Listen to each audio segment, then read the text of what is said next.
예수님의 초림에 대한 예언이 구약 성경에 주를 이룹니다. 그리고 예수님이 이 땅에 오셔서 십자가의 대속의 사역을 마치시고 하늘로 올라가십니다. 그리고 나서 주님은 올라감으로 복음이 완성되지 않았고 내가 너희에게로 다시 와서 이 상처받고 이 파탄난 땅을 새하늘과 새 땅으로 고치시겠다라고 하는 재림의 약속을 해 주셨습니다. 그래서 저와 여러분은 초림하신 예수님을 이미 구주로 믿고 복음이 완성된 것이 아니라 재림의 예수님을 기다리는 신앙으로 오늘 그 날을 바라보고 있습니다. 여기에서 우리는 이제 한 가지 질문을 해보아야 합니다. 예수님의 초림에 대해서 보여주는 구약 성경은 정말이지 엄청나게 두껍습니다. 그리고 신약 성경은 거기에 비하면 한 3분의 1 정도밖에 되지 않습니다. 그럼에도 불구하고 우리가 꼭 기억해야 될 것은 예수님의 초림에 대한 기록이 이렇게 두꺼워도 실제적으로 내용으로 들여다보면 예수님의 재림에 관한 내용이 8배가 많습니다. 그리고 예수님께서는 또 바울 사도는 항상 그날이 가까움을 볼수록 더욱 사랑하자. 그날이 가까웠다.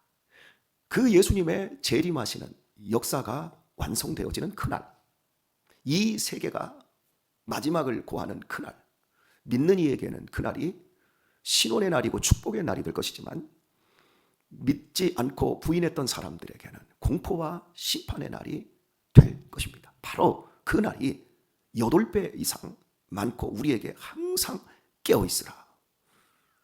깨어있으라. 이렇게 예수님은 당신의 재림에 대해서 비유로도 말씀하셨고 그리고 실제적으로 마태복음 24장에서는 그날이 가까워 오고 있는 현상들에 대해서 여러 가지 비유를 해 주십니다. 그때는 이단들이 창궐할 거다. 거짓 선지자들이 나온다는 거죠. 오늘날 이단들 보십시오. 이제는 교회를 다 접수하고 있습니다. 예배당 건물 접수하고 교회를 통째로 산옮기기 하고 있는 지가 벌써 20년이 넘었습니다. 또한 불법이 성함으로 사람들에게서 사랑이 식어지리라. 미국이라는 나라는 현재 한 1000불 정도 되는 그런 도난 사건이나 또 그런 강도 사건은 경찰이 출동도 하지 않는답니다. 저는 홍복석 집사가 수년 전에 그 얘기를 할 때 믿겨지질 않더라고요. 미국이라는 나라가 얼마나 법 제도와 경찰 치안 제도가 얼마나 잘 되어 있는 나라였습니까? 그런데 $1000, 100만 원, 150만 원 미만 사건은 경찰이 출동도 하지 않는답니다. 그리고 실제 홍 집사님이 교통사고가 났는데 경찰을 불러도 경찰이 오지 않는답니다. 그냥 알아서 하라는 거죠. 그런 시시한 사건들. 불법이 성하는 거예요. 우리나라도 마찬가지예요. 광화문 집회 욕하고 헐뜯고 삿대질하고 법을 다 어깁니다. 불법이 얼마나 성합니까? 전 세계가 다 그래요. 거의 미국이라는 나라 그 전체 주에서 대마초 그거 마약 아니다. 니들 마음대로 해라. 총기 그거 뭐 장난감이다. 니들 다 가지고 있어라. 얼마나 불법을 행하고 있습니까? 그러니까 이런 증상들을 볼 때 우리가 생각하기는 그냥 단순하게 참 나라가 망하고 있다 이런 쪽으로 보는 게 아니라 영적인 분별력을 갖고 예수님이 재림하실 때가 가까웠구나. 이걸 우리가 생각을 해야 됩니다. 러시엘이라고 하는 그 미국의 지성적인 이 목사님이 이런 그 표현을 썼어요. 크리스찬 무신론자. 뭐 책 제목이기도 합니다만은 크리스찬인데 무신론자라는 거죠. 그러니까 교회를 다니는 이유가 회개도 없고 변하려고도 안 하고 뭐 전도하려고도 전혀 하지 않고 헌신하려고도 하지 않고 그냥 교회의 문화가 좋아서 거기에서 자기의 유익하고 편리한 것만 추구하는 사람들. 그러면서도 본인들은 최선의 기대를 교회에서 하는 거예요. 자신의 상황은 최악인데 최선의 기대를 하는 사람의 특징이 뭔 줄 아십니까? 자꾸 갑질하는 거. 자기를 중심으로 이것에 대한 불만, 또 저것에 대한 불만. 계속해서 이상만 놓고 본인은 헌신하지 않고 지적질만 계속하는 이런 사람들. 여러분, 오늘날 목사님들이 목회하는데 정말 힘든 게 바로 이런 사람들인 거예요. 이런 사람들이 이제 교회의 중요 자리에 들어와 있어요.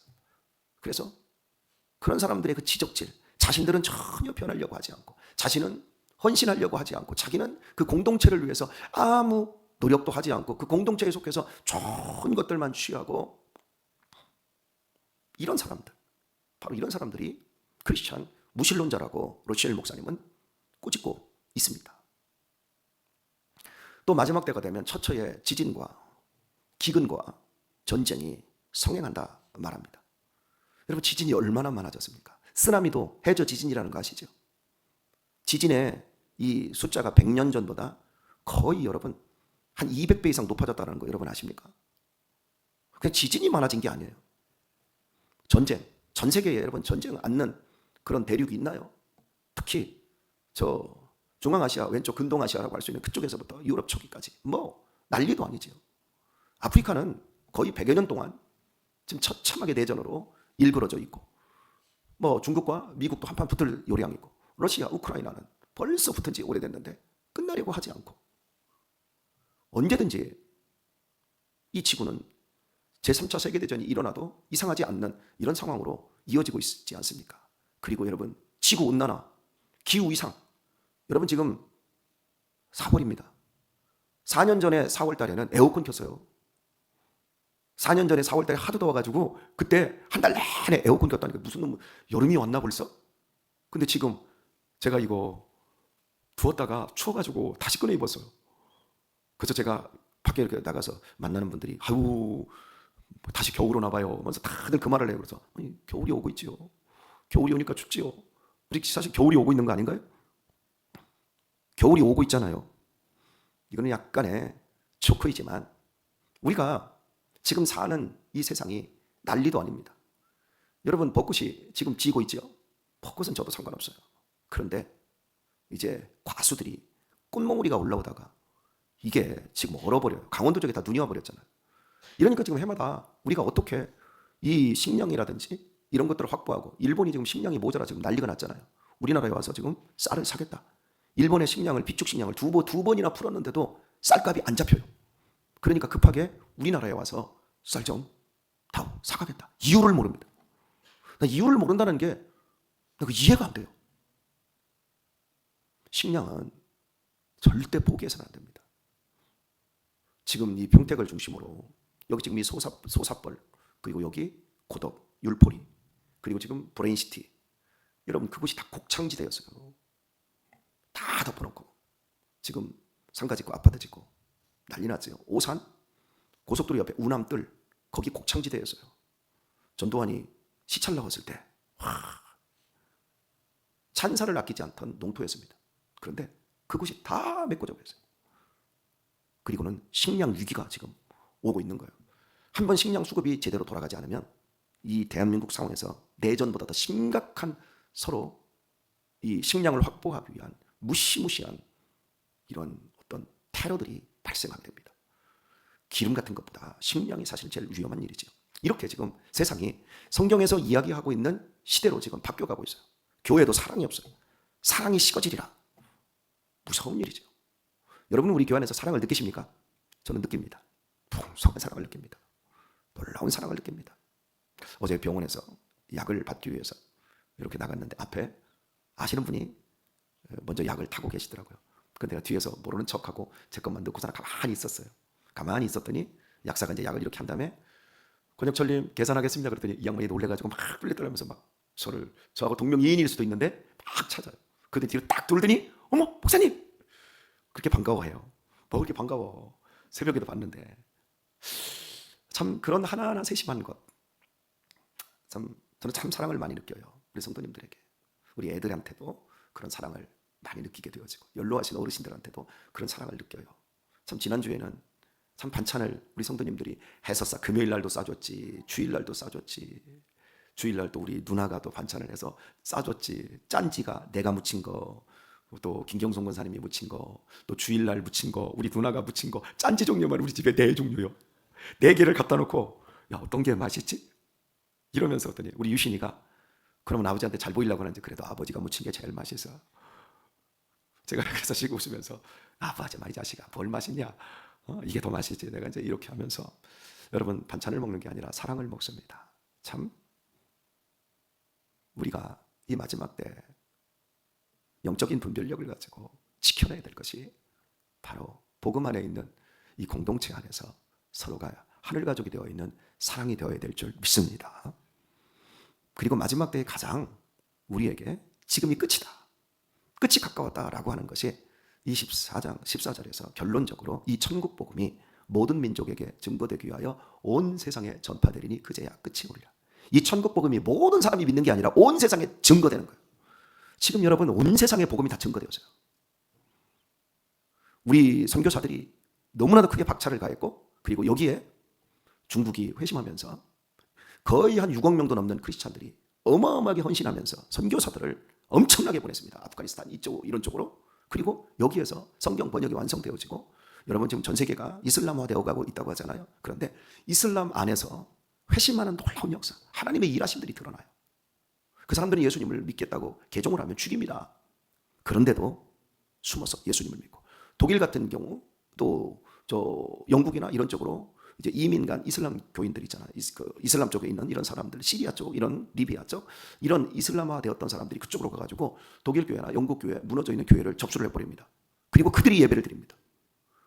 그 사회에 들어가서 예수님을 믿고 영접하고 이렇게 변화되는 역사들이 일어나고 있는 거예요. 저 북한 땅에도 한 10만에서 한 40만이 되는 크리스천이 있을 거라고 우리가 지하교회가 있음을 우리는 분명히 알고 있습니다.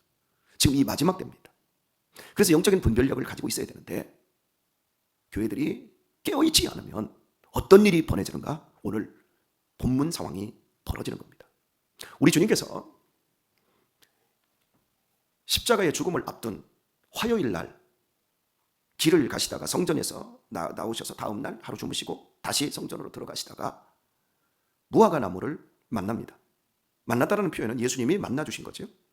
보셨습니다. 그리고 무엇이 있을까 하여 가까이 갔습니다. 그런데 그 무엇이 있을까, 열매를 보고 갔는데 열매가 없습니다. 그런데 아직 무화과가 익을 철이 아닙니다. 그런데 저주를 해버립니다. 열매가 없다고. 그리고 다음 날 베드로가 그 나무를 보았더니 예수님이 저주한 대로 말라서 죽어버렸어요. 이게 어쩐 일입니까? 이런 상황입니다. 여러분, 이 무화과 나무의 저주를 통해서 우리가 배워야 할 것이 무엇입니까? 열매 없는 신앙은 결국은 자리만 차지하고 있다가 말라 비틀어진다는 거죠. 우리에게 열매는 절대적입니다. 그럼 열매가 뭡니까? 회개입니다. 그리스도인으로서의 신실한 사랑의 삶, 그 삶을 우리 하나님이 열매로 우리에게 요구하시는 거죠. 그 열매가 없다면 우리는 어쩜 잎사귀만 무성한 나무와 동일할 것입니다. 나 자신을 우리 한번 살펴보았으면 좋겠습니다. 나는 예수님의 재림을 얼마만큼 믿고 있고, 또 지금 이 시대를 분별하며 나의 신앙생활의 현조선은 어디에 있는지 한번 살펴보셨으면 좋겠습니다. 우리 김경순 권사님 건강하십니까? 건강하시다고. 꼭 건강하시길 바랍니다. 오래오래 건강하셨으면 좋겠습니다. 참, 우리 동민 집사님 건강하시죠? 예. 우리 또 김윤정 집사님도 건강하시죠? 네. 참, 우리 노동민 집사님은 그래도 참 믿음으로 살기 위해서 참 애를 많이 쓰는 것 같아요. 시간 될 때마다 피곤하고 어려울 텐데, 이소리 아직 어리고 또 아토피도 있어서 잠도 못 자고, 낮에는 직장에서 일하고, 그런 중에도 참 믿음의 줄을 붙잡기 위해서, 자기를 바로 세우기 위해서 이렇게 새벽에도 종종 얼굴을 보이고, 또 이 고난주간이라고 이렇게 나오는 이런 모습들, 참 귀한 모습이고, 이런 것들이 스스로 깨어 있으려고 하는 모습이 아니겠습니까? 참, 그러면 한번 묻겠습니다. 참 건강하다라고 했는데 영적으로는 건강합니까? 이 부분, 여러분 사실은 육신적으로도 내가 지금 건강하다고 고백을 했지만 모르는 일이에요. 자가 검진은 내가 느끼는 것만 검사가 될 수 있습니다. 우리가 건강검진을 했는데 몸에 이상이 있다라고 하는 이런 의사의 검진 결과를 받고 깜짝 놀랄 때가 있지 않습니까? 우리 교회에서도 예전에 그냥 1년에 한 번씩 하는 국민건강 그 보험공단에서 하는 그 건강검진을 했는데, 당신 대변을 검사를 해보니까, 분변 검사를 해보니까 여기에 지금 암세포가 발견되었습니다. 한번 검사해 보십시다 해서 검사를 해보니까 대장 내시경으로, 아니 대장암으로 발견되셨던 우리 신학식 집사님도 계셨습니다.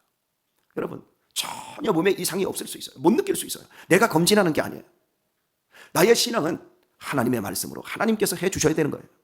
하나님이 보셨을 때 너 열매 많구나, 참 네 열매가 정말 보기에 좋구나, 고맙다, 감사하다, 하나님이 이렇게 우리에게 해주실 수 있어야 돼요. 그런데 라우디아 교인들은 어땠어요? 자기들이 검진했어요. 나는 부요해, 우리는 안전해. 왜요? 그들은 교회가 부자교회였거든요. 돈이 많았거든요. 그리고 온천이 있어서 늘 온천을 즐기면서, 온천이 있으면 온천만 생깁니까? 온천 안에서 누려지는 여러 가지 향락과 음란이 있잖아요. 여기에 푹 쩔어가지고 자기들의 세상적인 수준을 높여놓고 우리는 안전하다.